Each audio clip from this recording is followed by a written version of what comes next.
Hi guys, it's me Ty here, coming from my permanent home here in Phnom Penh, Cambodia.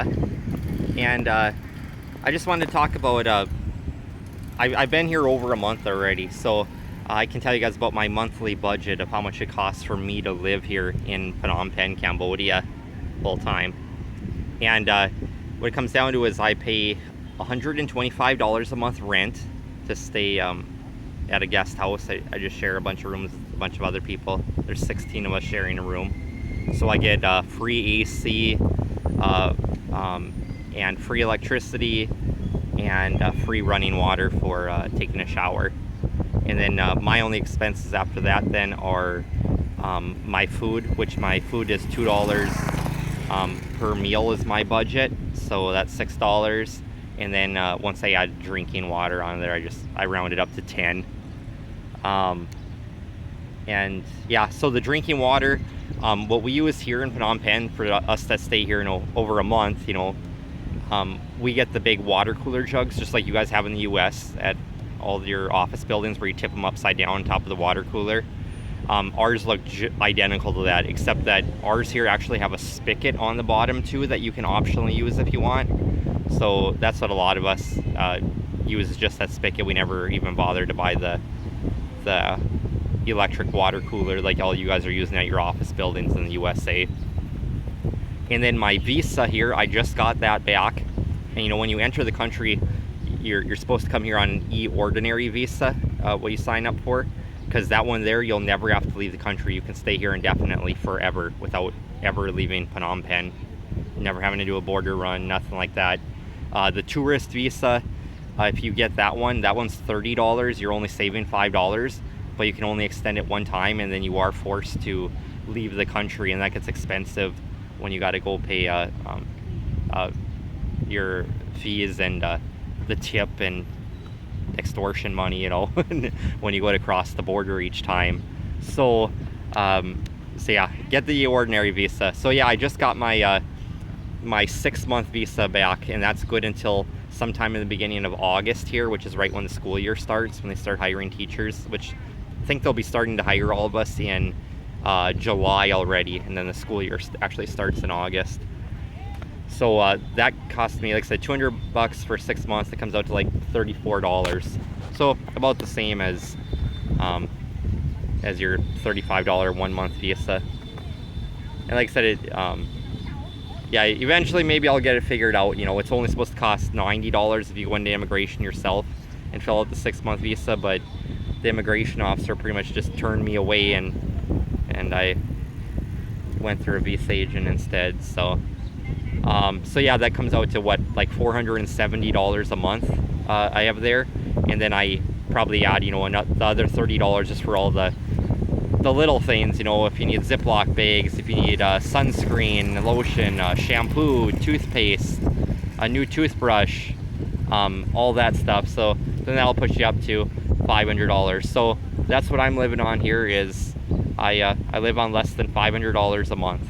So if you're retired and making your $900 a month take home from your Social Security check, it is definitely livable here in Phnom Penh, Cambodia. And we have all the amenities here. I mean, we have 7-Eleven everywhere. We have Smile, which is like 7-Eleven. We have Big C Mini, which is just like 7-Eleven. Soria Shopping Center here has a Mr. DIY in it. And yeah, you can buy milk off the shelf in the cartons for $2. They're not refrigerated, but they're sealed and they'll last like it looks like they expire in like 1 or 2 months from the date that they're put up there. So they stay a long time until you break the seal on them. And then we have Aeon Mall, which is in walking distance of Riverside as well. All this stuff is within walking distance of Riverside. And there you'll get your bar soap for doing your laundry in the sink and rinsing it off in the shower. They got the big 1-gallon Ziploc bags for organizing your suitcase and all of your belongings, and to keep all the cockroaches and anything else out of your stuff there. So yeah, we just yesterday was the first day of Chinese New Year. Was Saturday, February 10th, and people were asking about like the geckos inside of our guest house or whatever, and I said, You know, I've seen a couple cockroaches in here, but underneath my bed, I've got a major ant problem. Just the little tiny red ants, you know. They don't do much damage, but they're annoying. And those little geckos, they don't hurt anything. You see them crawling all around in the entrance area to our guest house. I've seen them crawling around in our actual bedroom, but they don't hurt anything. Like I said, all they do is eat the ants and keep it all cleaned up, just like spiders in the USA. In my house that I lived in, I lived there for how many years, and I had lots of spiders in my house, and I know all the girls and everybody's afraid of spiders. I've never been bit by a spider in my life, and like I said, they keep the bugs out of your home, especially when you have issues like where I lived, where you have box elder bugs all the time. They help to get rid of them. So yeah, as long as they're not in my direct path, I left them alone. And the same with these geckos, they don't get in the way. They'll run across the wall. Yeah, it's amazing how fast they're on the wall. So yeah, and then the other thing I was going to talk to you guys about is just what the first day of Chinese New Year was. And I found out that it's just like the USA. It's New Year's Eve, so Friday the 9th, when it wasn't even Chinese New Year. That's when everybody was having their big giant meal with their family and friends and burning offerings in front of their apartments and homes that they live in. So but yesterday there were so many people out here at Riverside for actual New Year's Day here. Tons of people I'd never seen. Like, I always see the regulars out here at Riverside. And one group of foreigners walked by, and it was Itchy Feet on the Cheap YouTube channel. He's like the biggest, has the most subscribers for the city of Phnom Penh. So I thought it was really neat to see him. And I've heard of well, like For Real, they've I think they've met with them before.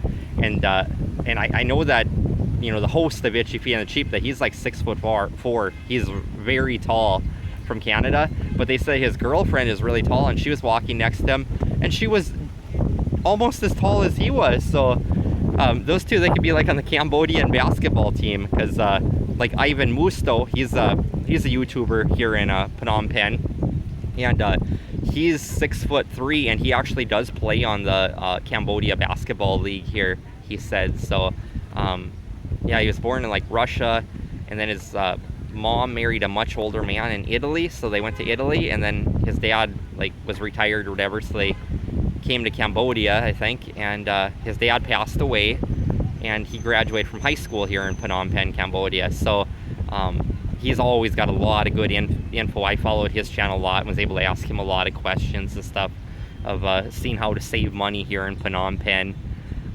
So yeah, he's the one YouTuber I haven't met in Phnom Penh, because just the other day when I went in for a job interview, I didn't make the short list. They didn't have enough classes for me. So, but they invited me to come in and watch the 3-hour lesson in the afternoon with one of the experienced teachers. And walking in right behind me in the door was Tom Trips Out YouTube channel, and and he was he'd come in to do a demo lesson because he was applying for the job. But you know, you have tons of people applying for him. I don't know if he got the job or not, because you know, all over Facebook there's just barely any job openings here in the middle of school year, and you probably have 100 people applying for that same job, and who knows, some might even have an actual real teacher's degree or master's in teaching or doctorate in teaching. So it's a very competitive job market here in Phnom Penh if you want to be a school teacher at this time of year. So I definitely recommend you guys do what Nick and Rachel YouTube channel did, and that was come here in August, because the school year starts in July, or come here in July, and the school year starts in August, and that way they'll have their big hiring going on, where they're hiring like 10 English teachers at the same time, and you'll have a lot better odds of getting a job rather than have to pay for a plane ticket to go back to your home country and hoard away money and work for quite a few months to come back and rinse and repeat looking for employment here in Phnom Penh. So oh yeah, and then also with those new faces, I was talking to that English teacher that's lived here for 9 years, and he's been so happy here. He's never even visited Vietnam yet. He's like, I just came here. He's like me. You find a place that you just love, kind of like me in Thailand. I came there years ago, and I just fell in love with the place, so I had no no desire to ever visit another country. It was just so nice there, but finally came here just because of the I didn't have the bachelor's degree yet when I bought the plane ticket, so here I was guaranteed to get employment whether I got the bachelor's degree or didn't, but now I have it, so I can teach anywhere now. So but yeah, there was a lot of new girl faces there on Riverside, and that teacher was telling me that actually he said those are all the girls from the garment factory. They're working all the time way on the outer edge of the city limits, or even outside the city, way past the airport. And it was New Year's, so they all got dressed out in groups of 3 to 6 of them all came in, and they were all giggly and just fun-loving and enjoying their New Year's Day. So it was fun seeing them out there too. So yeah, and we had so many new people at our guest house yesterday coming up here to celebrate the Chinese New Year as well. So and yeah, and it's interesting, all their stories. Like one, he said he's been traveling like a year and a half, and he's an accountant, and I was like, how do you make that work? Because I actually just graduated with my business degree in December, and they wanted to hire me as an accountant in the USA at one of our local towns there, and some of their employees actually moved all the way down to Phoenix, Arizona, and they were still able to work, but work remotely, but they're all in the same time zone. And with me being 14 hours ahead of the USA, I wasn't too keen on that, and I'm not sure if they would have been either with them because I didn't quit my good paying corporate job here in the USA to come here and work the night shifts. I want a job that I can have a good sleep schedule, be able to start a family of my own and support a family, and just have a good family life here is what it comes down to. So, well, I can't think of too much else here, but yeah, so if you guys like this content, like, share, and subscribe, and I will just keep cranking out more videos from my home here in Phnom Penh, Cambodia. So, all right, take care, you guys.